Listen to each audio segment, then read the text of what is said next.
Welcome to Better, the podcast about doing better, being better, and leaving the world a better place than we found it.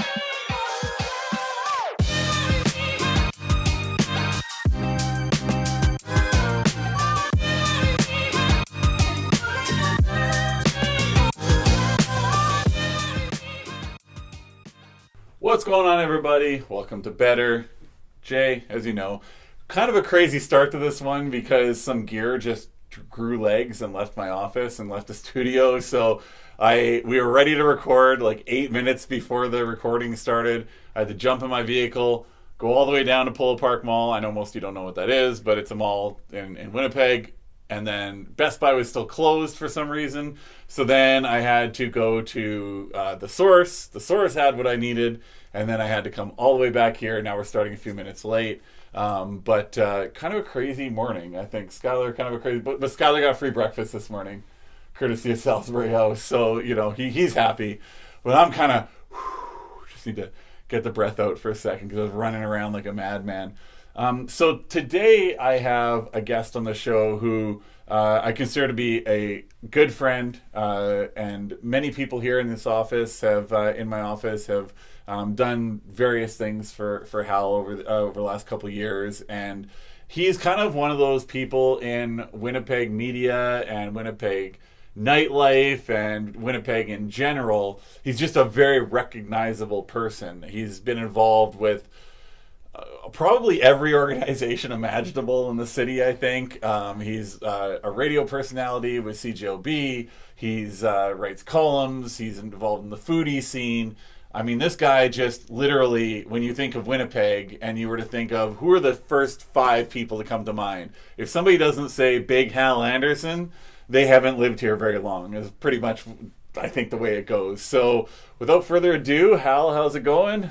Hey, Jay. I'm a little concerned being on a podcast called Better. I think I'd feel better if I was on a podcast called Just Okay. But thanks for having me. I appreciate it. Well, you know, it's interesting because better comes from different angles, right? So we've had personal development better, relationship better, getting better from PTSD. And when I think about you, I think about somebody that's made Winnipeg a better place to live. So I would say that I'd like to dive into that a bit, but could you tell people kind of, I don't know how you give your resume in a short amount of time, but just basically where you started to where you are now? Well, I grew up whenever a story starts, I grew up in a small town in southern Alberta. It might be a long story. I promise it won't be that long. But I did grow up in a small town in southern Alberta called Picture Butte, and wasn't sure what I wanted to do when I got out of high school. And a buddy was going to radio college, and I went and fell in love. And now this is my 40th year in radio. And through those 40 years, I've done rock morning shows. I'm now in talk. I've hosted bar gigs over the years. I was just at a big charity gala the other night, emceeing that raised $100,000. I've worked television. As you mentioned, I write columns. I think in my business, especially now in 2023, I have to be able to do a little bit of everything. And so I'm a little bit of everything. I guess one thing that will never go away for me is that I am the 34th greatest Canadian of all time. And it was actually a gag on the air at the time. I was doing mornings on Power 97. And CBC was doing this contest, and my co-host at the time said, you're a great Canadian, Hal. And just organically, people that listen to the show, fans of mine, voted, and I ended up for 34 on the list. This is a national CBC thing. And so that's probably going to be on my tombstone one day, right? 34th greatest Canadian of all time. Not Gordie Howe out of the top 50. Like me being there, not Gordie Howe out of the top 50. What? Wow. Okay. I mean, we could do a whole show just on the craziness of that. And, I know you're into marketing and promo. I mean, there is an organic promo that just took off. And here we are 20 years later, and people still go, Hal, number 34. So, wow. Do you have a jersey with 34 on the back? I do. I've got a couple, actually. I have a couple, and I've got, at the time, I got everything that I got was number 34. I've got Winnipeg Blue Bomber jersey that says has the number 34 on the back. So yeah, 30. I guess 34 is going to be, my number forever. Yeah, well, that's a high honor. Number 30. Yeah, We've got, at the time, we probably had, what, 25 million people? Yeah, something So, like that. Maybe even more than that. Maybe closer to 30 at that point. I mean, I like to think, and it's ridiculous. Am I a great Canadian? No. Am I number 34 on the list of great Canadians? Absolutely not. But I do like to think that maybe I represented the average Canadian on that list, right? The lunch bucket guy. And so that's how I kind of like to look at it. I think I'm an average guy trying to do better. And so I'm happy to represent the average Canadian on that list. well, I struggled for a lot of years with what I do is for a living. Marketing, especially when COVID hit, I had a really hard time reconciling my worth to the world. Doing marketing, doing events. I'm like, well, all I do is I go on a stage and I scream into a mic, and I put on parties, and is that of value? And like I said, it was when COVID hit, it was kind of like, wow. Nobody needs me. There was no events happening. There was really nothing that I could contribute, and that's why I went back to school during it. And I started my previous podcast.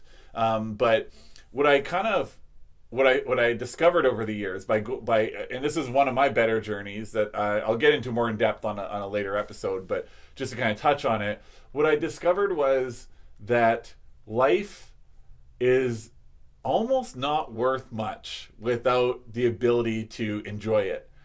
And a lot of people get enjoyment through events, through the galas that you do. I mean, I met you. I was trying to think about this, and I know you won't remember, but I was really trying to figure out when it was we met. Do you remember? Do you remember Clayton from Mardi Gras? It would have been Illusions vaguely. at the time. Yeah, vaguely, yeah. So I was trying to get in. At that time, I was, I think, 16 or 17. I wasn't supposed to be in the bars, but I was trying to get in the bars at the time. And you were hosting a night there at I think it was Illusions. It might have been next door at Silverado's, but one of the two. You were hosting a night there. And he said, if you want to have value, if you want us to book you, you want us to pay you to do what you do, you got to do at least what that guy does, And so I watched you all night. And then I came back for a few more nights and I watched you, and then I'd taken some of the stuff that I think Ronan at the time was doing, and there was, Jared Soretta. Remember Jared Soretta? Yes, absolutely. And his party bus, right? And his party bus and his colorful jackets and his blonde hair. So I took in all, basically the reason why I got onto a stage and I spent a lot of time on stage and hosting was because I watched you guys and I was able to figure out a little bit of a formula between all of you, and then I kind of used that to build up my confidence to be able to actually host at events. So I guess thank you. I don't know if you knew that piece. No, of it. hey, listen, that's cool. I mean, that was back in my rock radio days. Yeah. There were several years, Jay, where I did alongside of my morning show, right? So getting up at 4 or 4:30 every morning to do a morning show. I was in the bars 7 nights a week. Like several years, I had 7 bar gigs a week, and that kind of went with the rock radio and the audience of and then I was also a landlord. I had a few dozen rentals that I managed on my own as well. And I now look back at age 59 and I go, man, how did I do all that? But if you could put 200 or 300 seats, if you could fill 200 or 300 seats in a bar on a Tuesday or a Wednesday night, you were a rock star and you were paid lots of money to have that ability. And through the power of Power 97 at the time and my personality, I guess, and the ability to drag a crowd in, boy, I'll tell you what, those years set me up, made everything that I've got today possible. So I look back at those years and those bar gigs fondly. Well, I remember there was a girl I knew. Oh, I wish I could remember her name now, but she was absolutely in love with you. Oh wow! and her and her friends always referred to you as the big teddy bear. You're always, she's like, I just live for my hugs from Hal, and I thought that was a really interesting dynamic because in the bar scene, a lot of it is sexualization, right? Sure. Yeah. But you managed to break through without having to. I mean, there was definitely a lot of sexual things going on in the bars. Don't get Yeah. me wrong, but your persona didn't have to jump into that, which I always found really interesting because growing up, at that time when I was getting into the bars, my head was too big for my body. I was very, very Yeah. like a rake. I looked awkward. I didn't know how to style my hair, and I was like, oh, I see what he's doing, so I should be able to do something like that. I probably won't be known as a big teddy bear, Yeah. but yeah, no, it was interesting to watch your career move up. I started in hip hop, you started in rock, you got into talk radio. I love doing podcasting. It's kind of interesting, the mirrors here. But to jump into the actual reason Well, for the pod, and if you don't mind, let me just jump on that. I leaned into that, right? I mean, I was an over, and I still am an overweight guy. I was an overweight young guy. I was the guy that usually the women were interested in, at least not in being in a relationship with me. mm-hmm. But I was often the guy they came to when they were having problems with the guy they were dating, right? I was the big teddy bear, the guy that they could trust. And so yeah, I leaned into that, and I leaned into my weight problem, and better, we'll maybe get into this later on, but my weight, as challenging as it's been, especially in my later years now, was a good thing. It made me better, and we could talk about that later if you want. Well, you know what? Let's do it now because that's Sure. the whole point of it, Well, right? just So being bullied and teased, and at the time, and everybody handles this stuff differently, Jay. Right? right. Unfortunately, it's tragic. Some people are even driven to the point of suicide over bullying and teasing and some of the things that happen now online. But when I was growing up, it was face to face, and for me, it made me realize I am just as good as all these people that are calling me names and teasing me, and I'm going to show them. And it drove me to be the funny guy, the guy that everybody wanted to hang out with. I was on the outs. I was not part of the in crowd in high school. By the time we graduated, I was in that crowd and realized it's no different than the guys I was hanging out with before. I am just as good as them, and it drove me to, move on and have a successful career, and be a better person. I think I have more compassion and more empathy now because I went through that. And people I talk to on my talk show every day are dealing with challenges and tragedies. And I think all of this, as difficult as it is sometimes, makes me a better person. And I hope in some small way, make Winnipeg and Manitoba and the world a better place. Yeah, that's interesting because I was bullied too, but for the opposite reason because Right. I was a runt. I was real, very basically, and I was skin and bones, and I felt like I was always, not hitting puberty, but I was just. I remember there was this guy Michael Stagg in my grade 9 class, and he would have to bring a shaver with him to school because he would literally grow a beard while he was sitting in class, and I didn't even have a little whisker, I had nothing going on. Me too. I'm with you. I couldn't grow a thing. So I got picked on all the time for that, and it was, I think, that struggle that getting bullied a couple times, really to the point of being really seriously physically injured, that I evolved into saying, well, I don't want to live like this forever. So I went and became a DJ, and then becoming a DJ got me into the in crowd, and then kind of similar story. Yeah. So I dealt with the opposite end of the weight spectrum, being skinny, and then I've been trying to put on weight, and it's very hard for me to do. And then you dealt with being bigger and then trying to lose weight. So you said you've been struggling with your whole life. What it's interesting because we'll get into your marriage soon, but you'll often you'll say, well, Jackie, how lucky did I get to be with her? I think the same thing about Shauna, even though it's a new relationship. I think, wow, am I lucky that she picked me? But what is it that you think? Because obviously I'm trying to figure out how to word this. Um, you Jackie is extremely petite, and you're a bigger guy, and you guys are completely in love. There's no question of it there. The first time I met you guys, you could just see the way she looks at you. It's like, it's like before, when I was in a relationship, I always said I was in love with tacos. Every time it came to taco time, they were like, you really love tacos, don't you? And just the way she looked at you, I was like, that's how I used to look at tacos. But in your relationship, has she given you more confidence? Has she allowed you to come to peace with it, or has it caused you to maybe want to lose more? Like, what has that done for that battle inside of you? Yeah, you know, well, just listen. Jackie is an amazing human being. I don't know what she saw in me, but she saw something in me. I'm the luckiest guy in the world. And listen, our marriage could end tomorrow, and it's not going to. I don't think it's going to, but it could end tomorrow, and she would still be an incredible human being. Lucky to have her in my life. I think now at my age, I mean, I went through gastric sleeve surgery, I guess, almost 10 years ago now, where I dropped over 200 pounds. As I said, I'm still a big guy, but I got to a point where, for many reasons, herniated discs, bad hip, all kinds of stuff, I was likely heading for a wheelchair. And I had the gastric sleeve surgery, dropped a couple hundred pounds.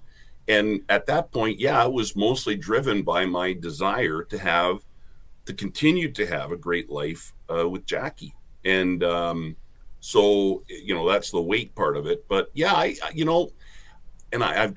got one other marriage from the early '90s, and I've got failed relationships. But I'm thankful that all those relationships and that marriage did not go well, because it led me to Jackie, and I believe my person, and I think she feels the same way about me.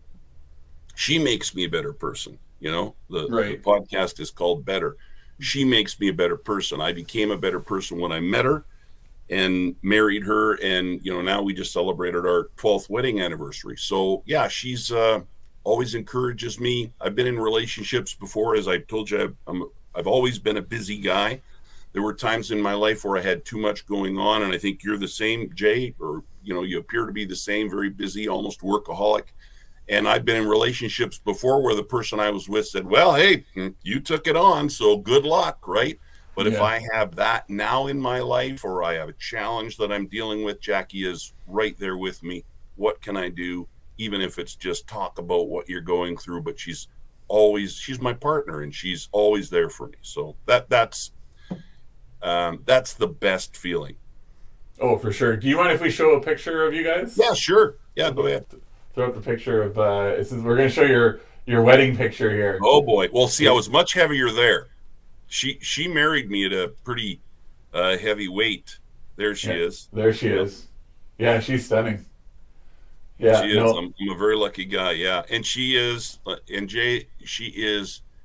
Even if this is even possible, she is even more beautiful inside than she is out. yeah, no.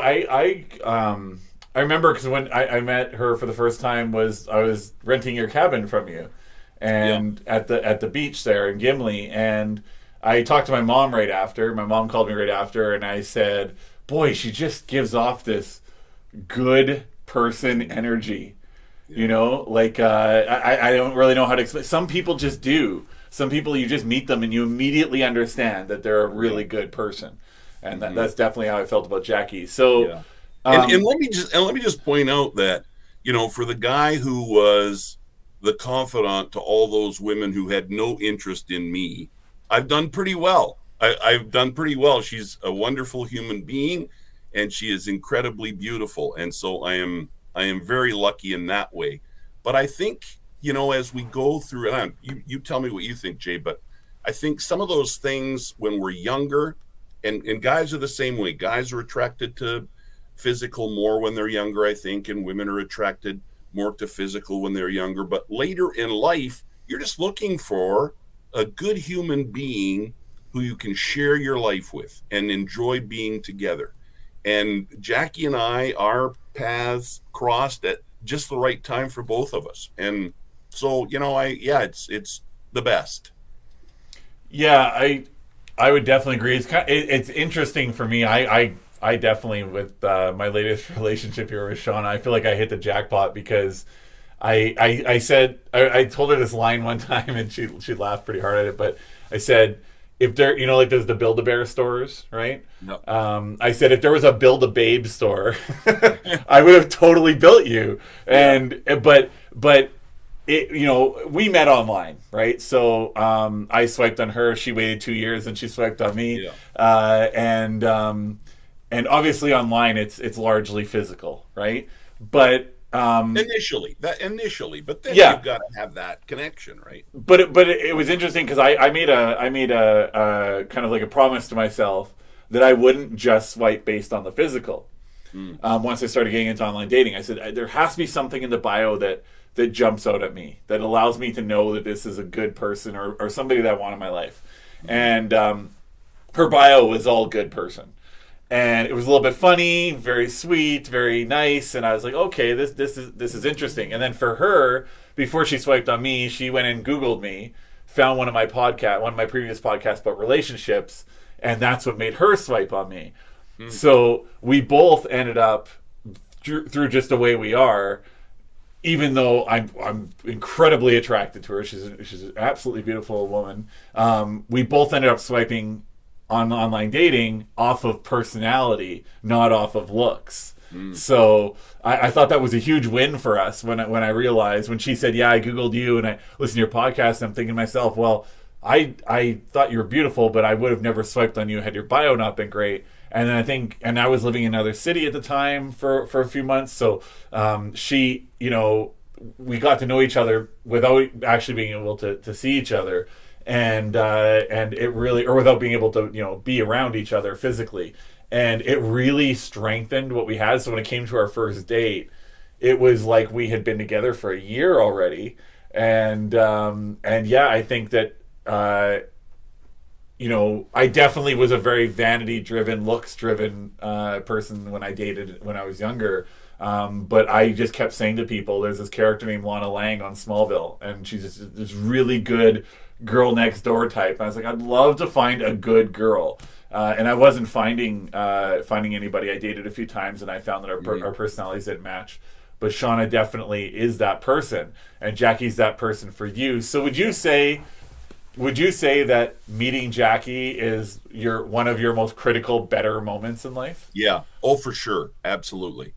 And just to react to what you just said, the people we're with and the people around us make us better, and I think we want to be better for them, right? So that's why I think relationships are key.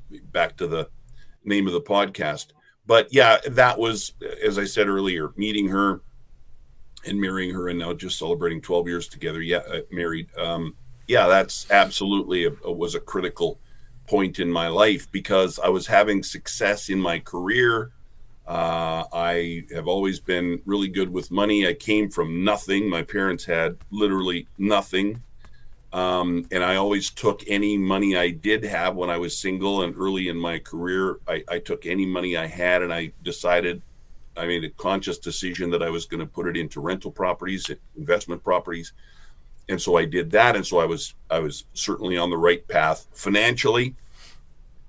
And but I didn't have that love, and I'd had some failed relationships. And there reaches a point, I think, in life where we kind of give up almost and think, well, and maybe that's a good thing. I think when you're not looking, that's often when it happens, and when you find that right person, right? And sometimes, whether you're a guy or a gal, you got to kiss a few frogs, and Jackie continues to kiss this frog, but I'm thankful for her in my life, and absolutely, everything, Jay, that I do now is for her and for us.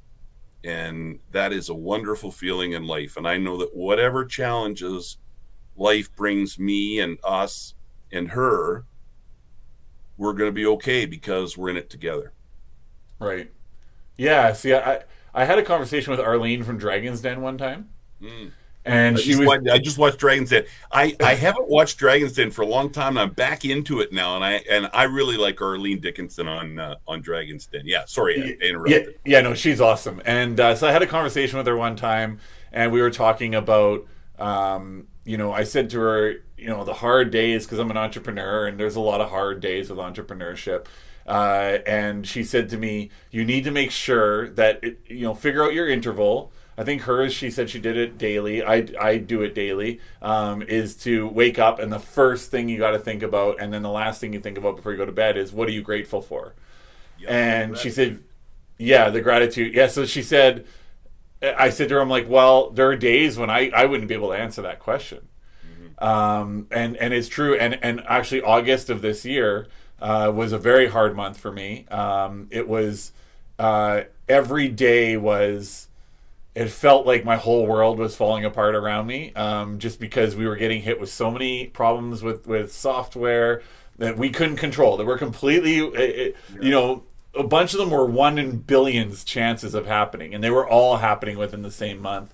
And I didn't have anybody in my life, and it was just kind of, every day I woke up and I was like, I can't think of anything besides, my health and those sorts of things, right? But nothing tangible.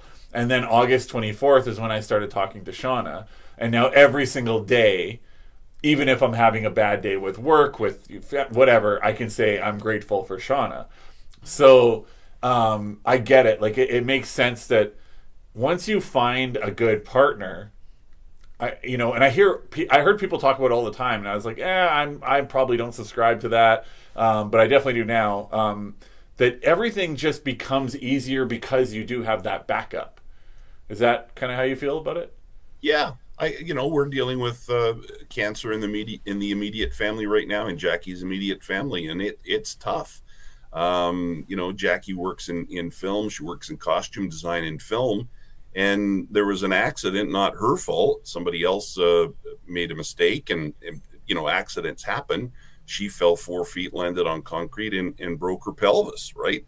So I mean, shit happens, right? And Yeah. when shit happens, it's doesn't change the fact that it's shit, but having somebody in your life that can be there for you, and it doesn't have to be a wife or a girlfriend. It can be a friend, even, Right. or a family member. But yeah, when we go through stuff like that, it's difficult, and it's easier when you have those loving people around you, for sure.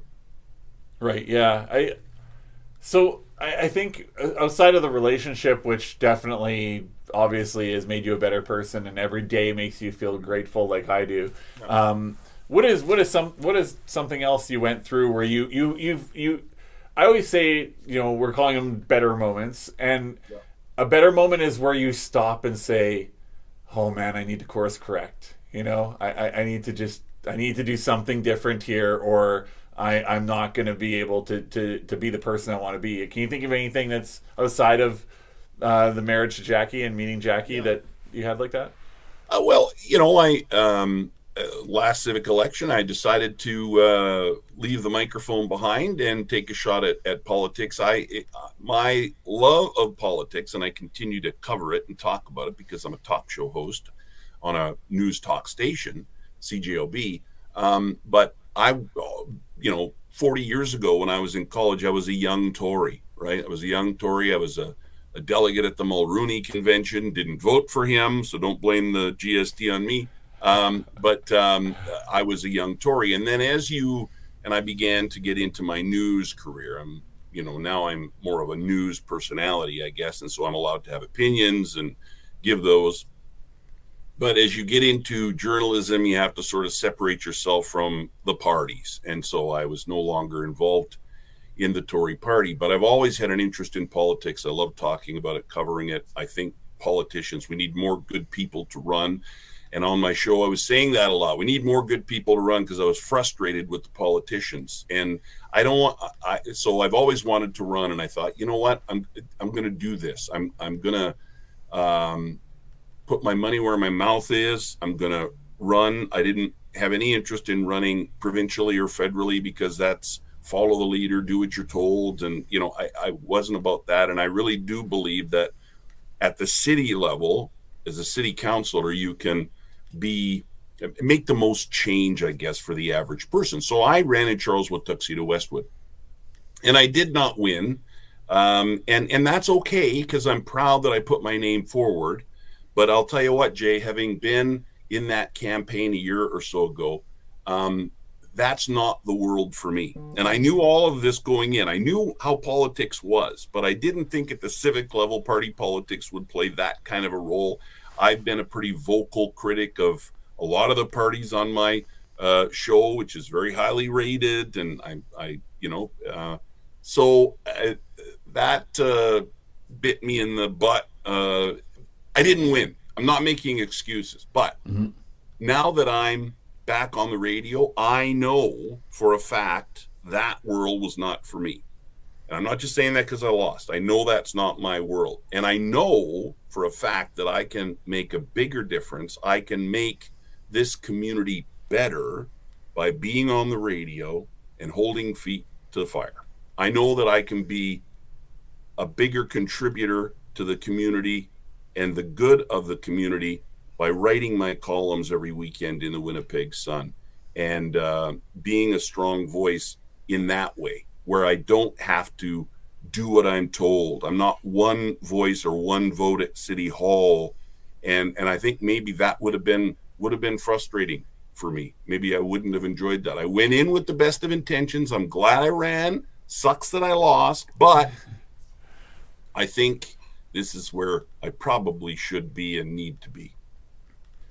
Yeah, well, it's funny because I keep talking about the parallels of our lives, right? So Yeah, as you know, yeah, oh, I know.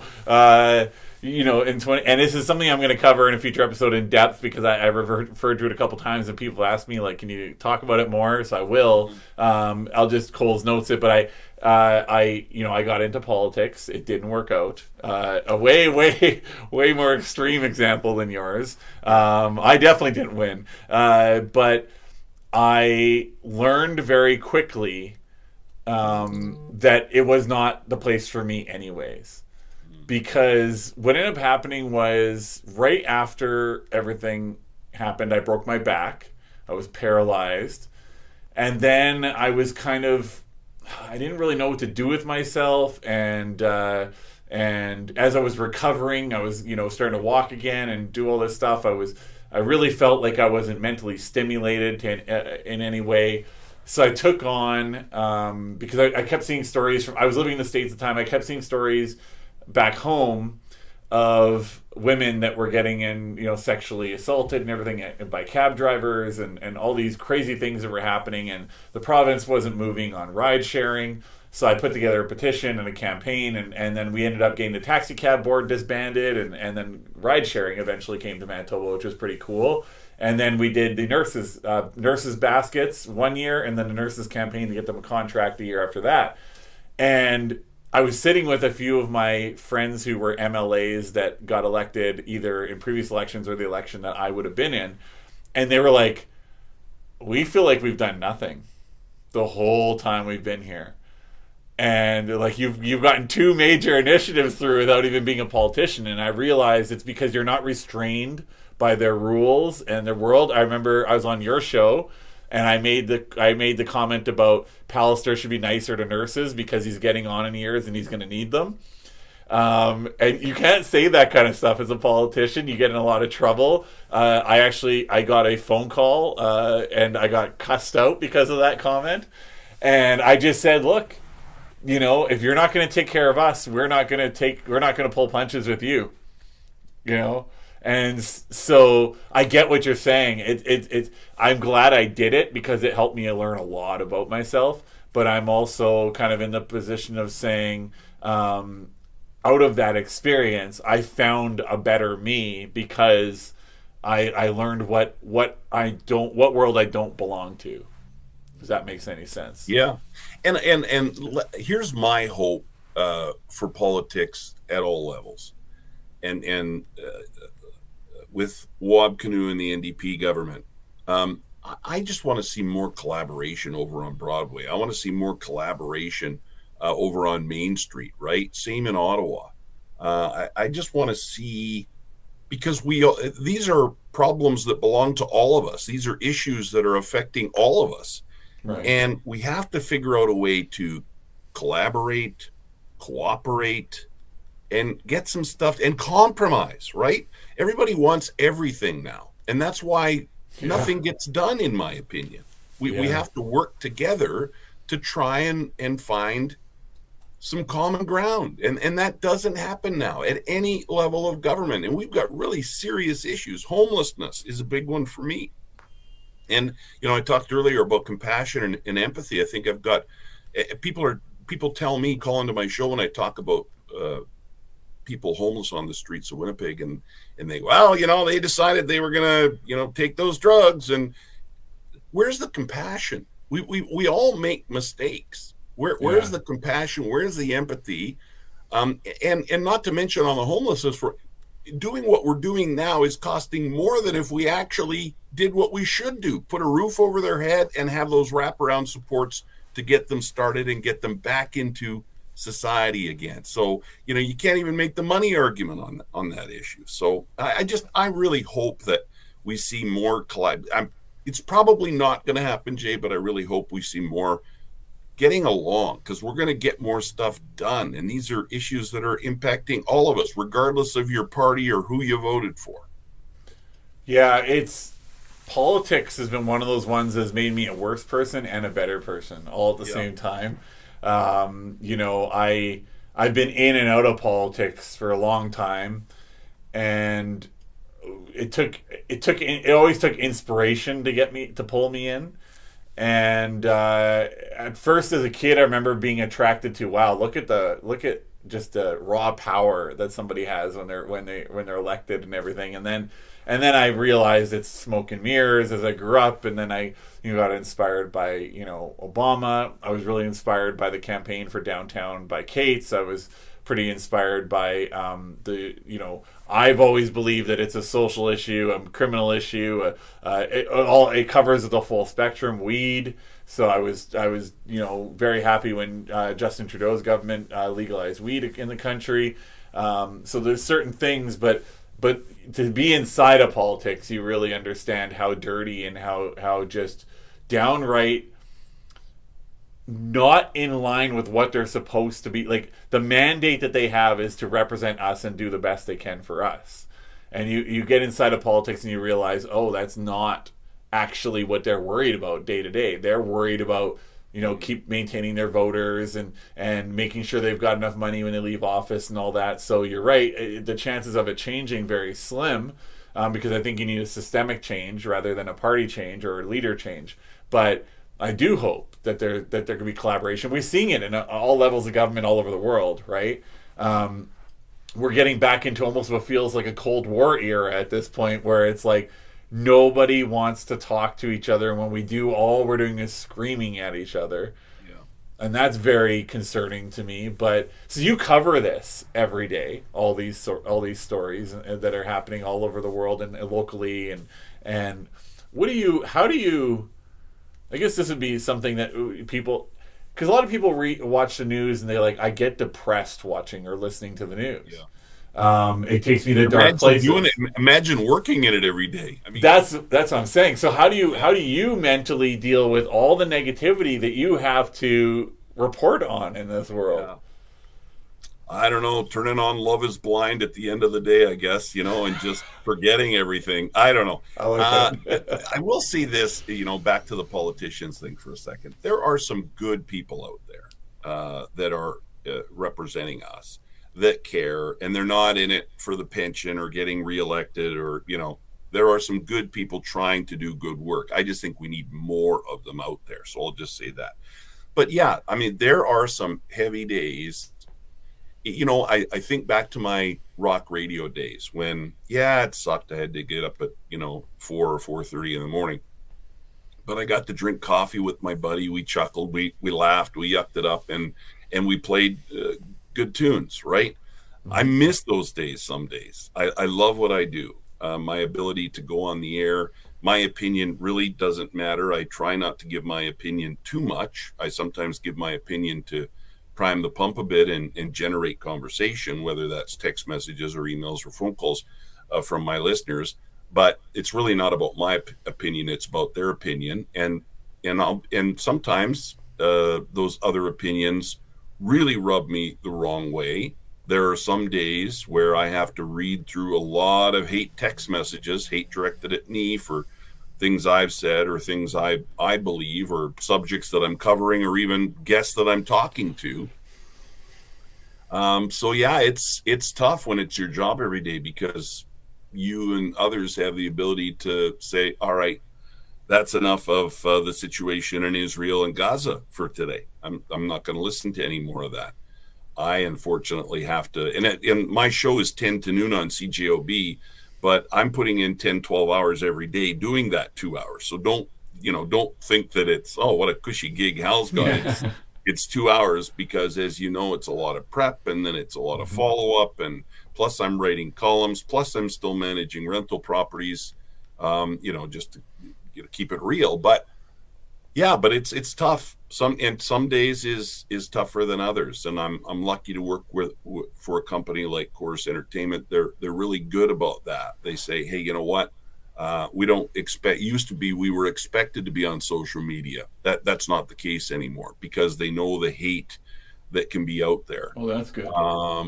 So and the company offers at no charge free therapy if you feel you need it. And so, but my industry definitely takes a lot of the heat, and there are days where it's more difficult to handle for sure.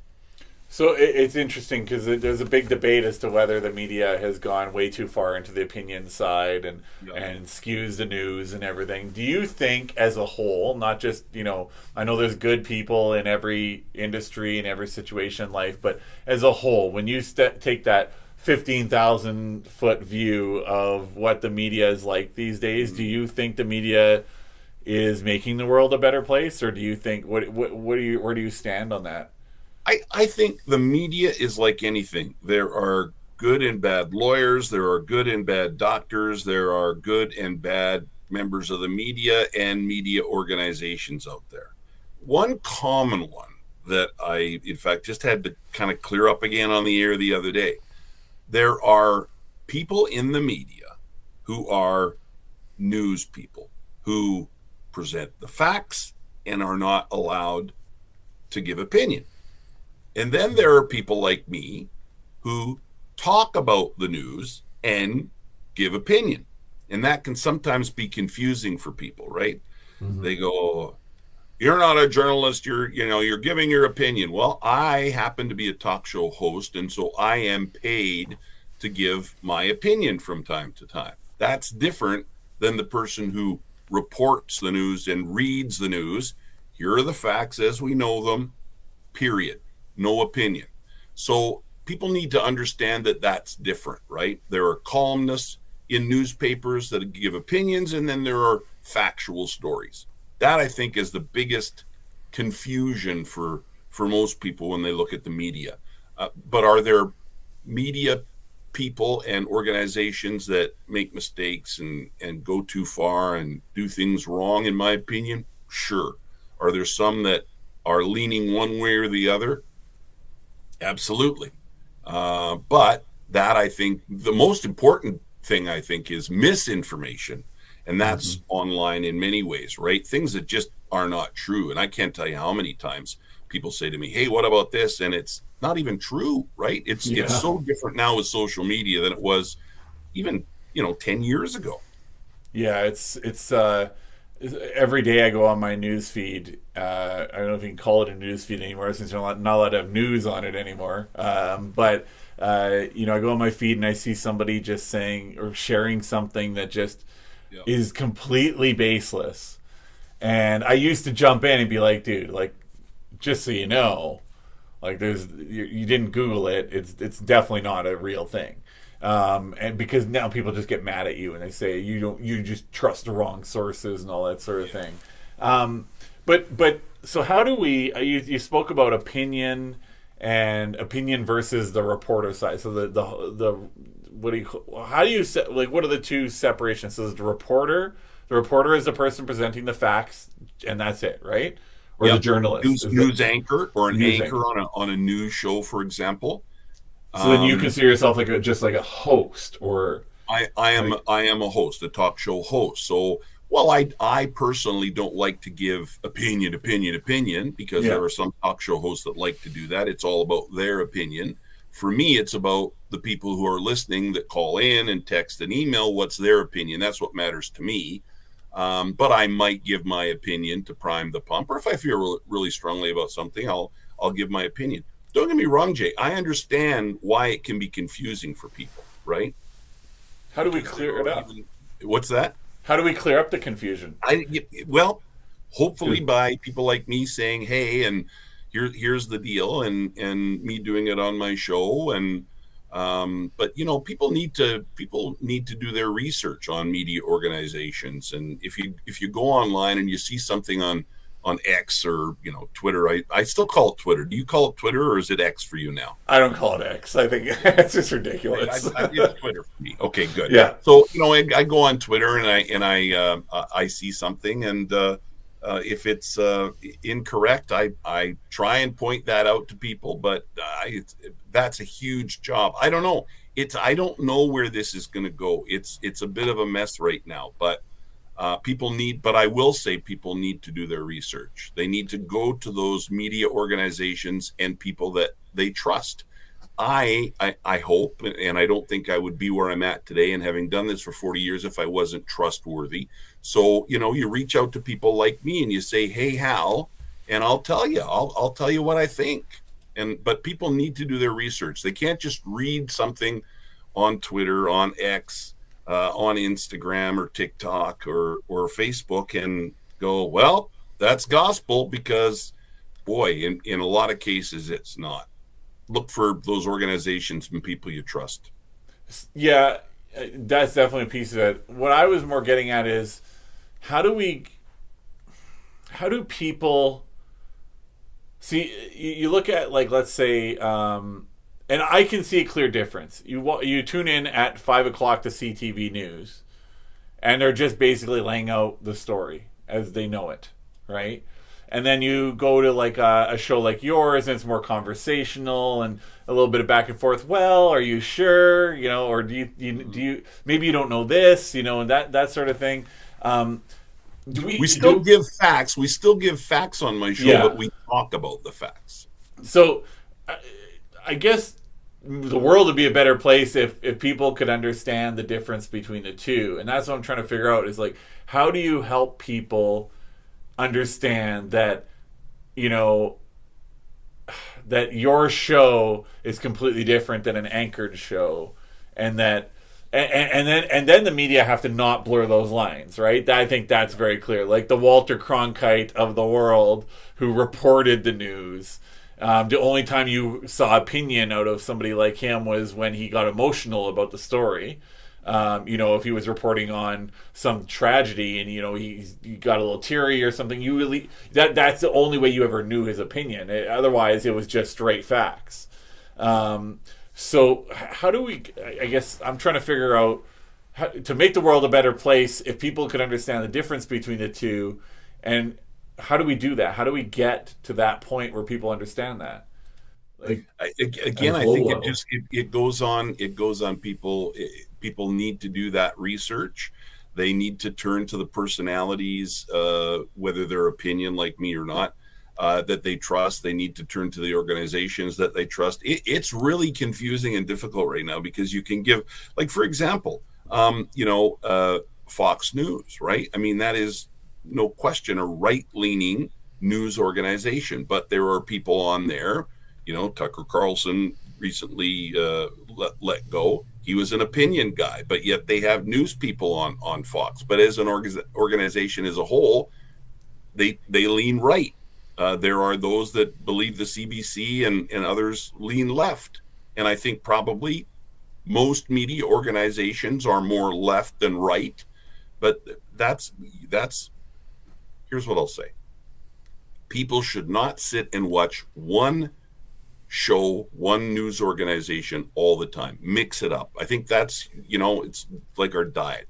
You're big about, what you eat. I think be varied in what you digest when it comes to news and information. Go to different people, go to different organizations, because even I find myself sometimes going, I'm watching that too much, or I'm listening to that too much, and it's impacting kind of where I'm at on that particular issue.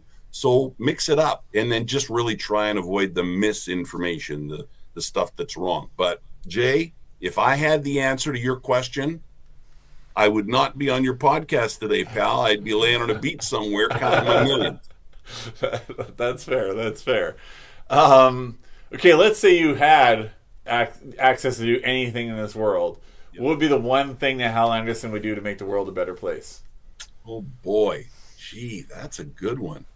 I think we need more kindness. You talked about gratitude.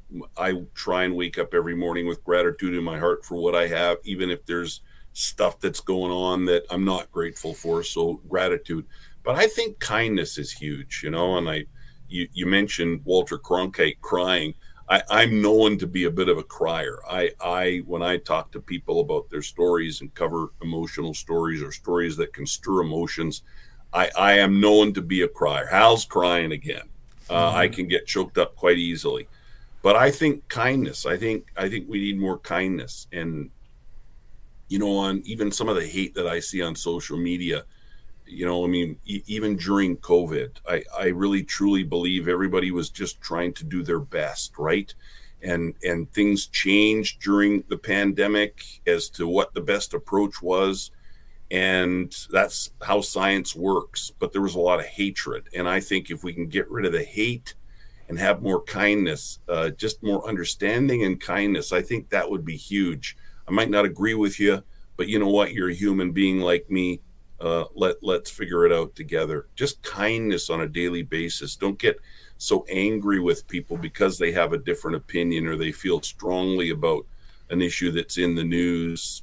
Just more, I think kindness is the key. And if I could bring more kindness to the world, Jay, I think I would make it a better place. That would go a long way anyhow. Okay. So if you had all the resources in the world, you would be employing them to be kind. Yeah. To Yeah, I really would. Yeah. Yeah, I think you look at almost every situation, war, terrorism, just your own backyard when there's violence, say in the North End or whatever. If people had just led with kindness, we probably wouldn't be in all these crazy situations we're in right now. That's a good mission statement. I know that unfortunately these days it feels like negativity sells and good news and kindness kind of fall by the wayside, and that's kind of why we're doing this, is to try to help people out of that funk of negativity that people can fall into. So I guess let's start the mission right now. So let's say to people, I will consciously spend some time trying to be kinder. I know you do every day. So you and Jackie do every day. Sean absolutely does every day. I will make that, and I think everybody watching and listening, just maybe take the opportunity. I put to-do lists in my phone of things I want to do, affirmations and everything in my to-do list throughout my day, so I can refer to them. So I don't know if that's how you guys want to do it, or if you want to do something completely different, or if you just want to have it mentally in your head throughout the day. But let's try to do it together. Let's try to just be a little kinder every single day and see how that impacts our world and the world around us. And maybe just through you introducing the concept here, we can make the world a little bit of a better place through kindness. So that'd be a cool thing to do. And you know what, Jay, and I think it will, if and it's, sure, we all want to make the world a better place. But I think if you're kind to that homeless person that you see on the street, or you're kind to that driver, letting them in and not honking, laying on the horn, and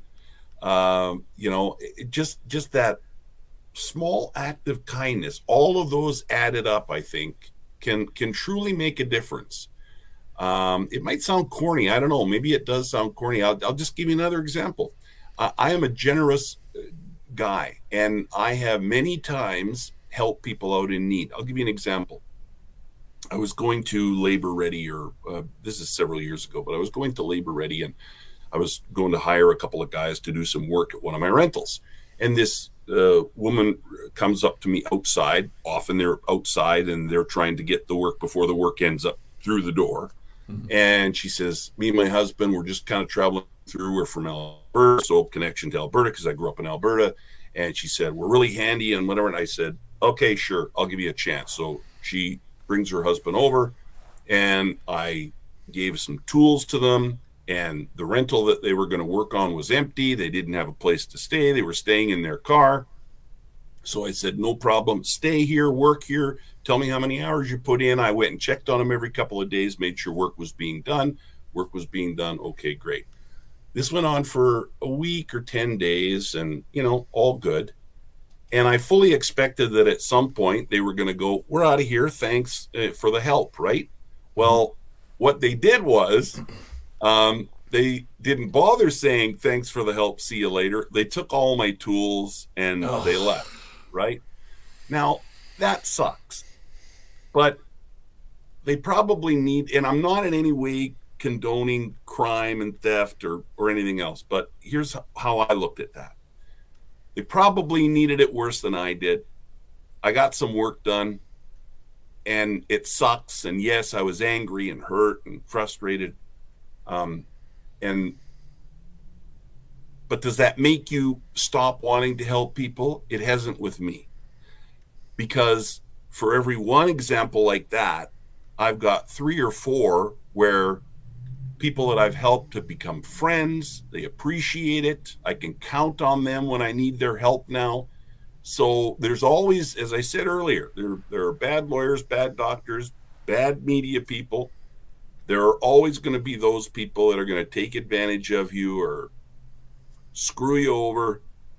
But I have way more people that have appreciated it, welcomed my help, and then, gone on to help others. So keep being kind. I think it really will pay off in a big way if we all think like that. Yeah. Crappy example of, somebody taking advantage of me, but it hasn't changed me. I still do it. Well, I think that's a good place to stop. I think saying, the 2 lessons here for people that are just trying to get through the day. 1, lead with kindness, and 2, have a little perspective when the bad things happen, because bad things happen all the time, but good things happen a lot more regularly. So and if you're in a situation where that's not the truth, then I guess it's the situation you need to examine. Like when I was in nightlife, I found towards the end of my career in nightlife, there was a lot more negativity than positivity. So I left it and went into something else. And all of a sudden I had a lot more positivity in my life. So, there's always that option as well, as if you just find that you have so much negativity around you and you're not able to be kind because the world feels like it keeps beating you up, then maybe it's time to change the whole situation altogether. That's I think that's good. We're about an hour. I'm trying to keep this podcast about an hour. If you could say hi to Jackie for me. The 4 of us... I say hi to Shauna. I'm anxious to meet Shauna, as you mentioned. It's sort of new love in your life, and I'm happy for you. Let me just say that, Jay, I love that you are spreading positivity through this new podcast. I really am. You're a great guy. I consider you a very good friend. We've helped each other in many ways, and I really do. I am grateful for you being in my life. You're a great guy, and I wish you all the best with the podcast. Thanks, Hal. Ditto. And we will definitely, the 4 of us got to get together now that we can finally have a double date. Yes, there you go. It's great. I bet you Jackie and Shauna will hit it off amazingly. I'm sure they will. For sure. All right, thanks. Thanks, Hal, for joining us on the show. And for all of you, want to do something kind for me? I would love it. Share. Hit a subscribe button, like it, comment, whatever you want to do. All that helps us, get out to more people, to spread more positivity, so that we can show people that the world can be a better place, no matter what. All right, that's it for this episode. Keep tuning in, because we have so many good guests, just like Hal, coming up on a regular basis. All right, Hal, I'll see you later. Bye, pal.